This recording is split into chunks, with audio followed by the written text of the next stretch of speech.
Dear students, today let us see relational model notations and relational model constraints. First we will see relational model notations. The following notations are used in the relational model. A relation schema R of degree n is denoted by capital R of A1, A2, etc. An. Within the round parenthesis we can represent. The letters QRS denote the relation names. We'll give not to represent the relation name, we are going to give a capital letters. The letters QRS denote the relation state.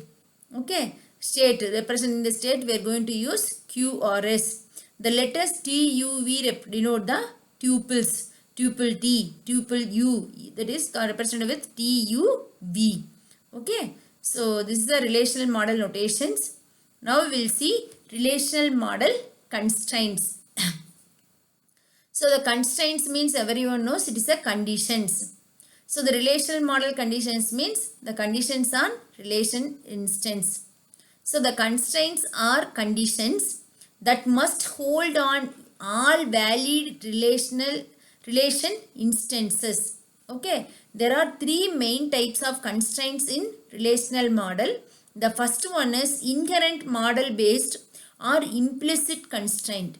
From the name itself it is there, it is inherent to the model or it is a implicit constraint.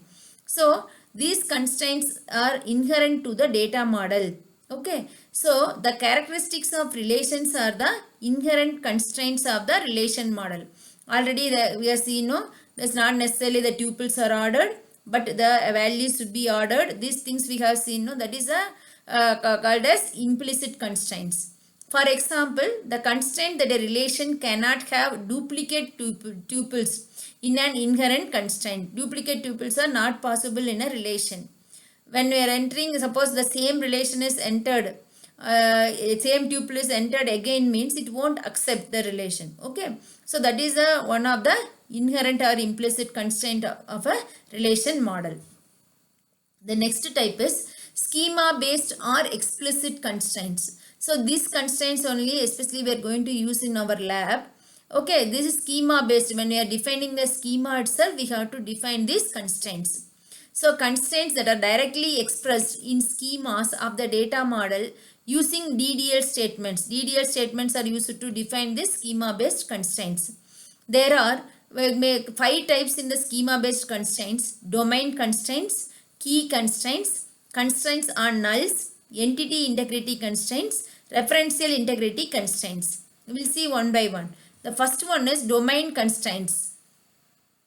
That before seeing the schema based or explicit constraints, we will see the third type of constraints. Third one is application based or semantic constraint or business rules. Okay, these constraints cannot be directly expressed in schemas of the data model. Already we have seen, no, key constraints, referential integrity constraints, domain that we can represent with in the schema itself using DDL statement. But this application based constraints or business rules we can't represent in the schemas. Okay, hence must be expressed and enforced by the application programs. This application program only it should be represented. So examples are assertions and triggers. Okay. So these assertions and triggers you are going to study in the third module. Already we have seen, no, schema based constraint that you are going to study in this module itself. And the last category of constraints are data dependencies. Okay, which include functional dependencies and multi-value dependencies. Okay, these things you have studied under the topic normalization in module 4. Okay, normalization. Why that normalization is necessary means in order to test the testing the goodness of a design of the relation model database. Okay, for that normalization concept should be used, that is explained in the fourth module. So now what we are going to see means we are going to see the different types of schema based constraints in this module. These already we know there are 5 schema based constraints or explicit constraints. The first one is domain constraint. So the domain constraints specify that within each tuple, the value of each attribute A must be an atomic value from the domain. How we are going to represent DOM of A. Okay, DOM, domain of A means DOM of A.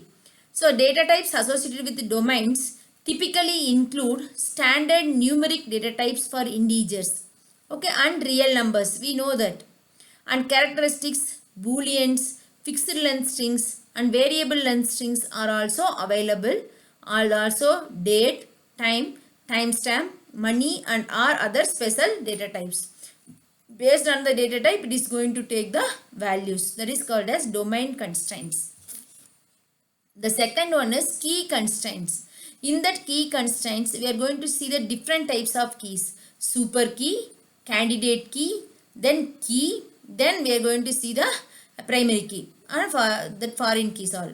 First is a super key. Super key means subsets of attributes of a relation schema are with the property that no two tuples in any relation state R of R, small r of capital R, should have the same combination of values for these attributes. Okay, that means more than one tuple in a relation should not have the same values for this set of attributes means then it is called as a super key. It is a subset of attributes Sk where any two distinct tuples T1 and T2 in a relation state R of or relation state only represent the data stored in the relation. That's the thing there in relation state R of R. We have the constraint that T1 of super key is not equal to T2 of super key, well that it should not be equal. For in a student relation, USN, name, USN, date of birth, USN, name, address are super keys. Never it will be same for more than one tuples. That's why it is called as a super key. Okay. So that's one or more attribute values if it is not same with more than one tuple means that is called as a super key. Then key. A key K of a relation schema R is a minimal super key. So already we have seen the ER model. For each entity there is a unique attribute that is called as a key. So here in terms of super key we will define the minimal super key is called as a key. That is super key A K such that removal of any attribute from K results in a set of attributes that is not a super key. So that is, suppose after removing that attribute, still if it is like a super key means it is a minimal key. Suppose it is after removing that attribute, if it is not a super key means we can't take it as a key attribute. For example, here you will take USN, name. USN is a key attribute because it is unique. Suppose here you will take USN, name.